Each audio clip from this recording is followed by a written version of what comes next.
The West Kingston police have beefed up their presence in the division following 2 alleged shootouts, which have left 3 persons dead and a police officer injured. However, residents are again challenging the reports of the cops. More in this report. Increased police patrol in several sections of West Kingston Saturday afternoon following 2 separate shootings in the division Friday night. According to reports, the police were on patrol along Darling Street when gunmen opened fire on them. The cops say they returned fire, hitting an unidentified man. 2 firearms were recovered.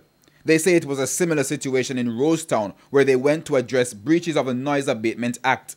They had some encounter with men coming from all directions surrounding a wake that they were about to close down, and they came under heavy gunfire.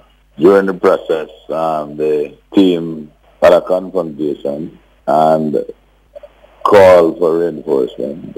In the end, a man turned up injured and a firearm was recovered. He was assisted to the hospital and subsequently pronounced by a doctor at KPH. The dead man has been identified as 29-year-old Anthony Crichton, but residents say it was not a shootout. Them stop the jeep and them jump off. When them jump off, them run come back to the corner of Bethune Avenue and Tora Crescent, dead end. Same time when them reach at the corner, them just start fire peer shot. Them not fire no shot at all, cause one set of shot here and the police shot them.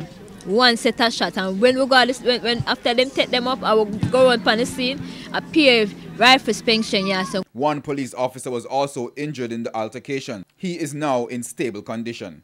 Herman Green, TVJ News.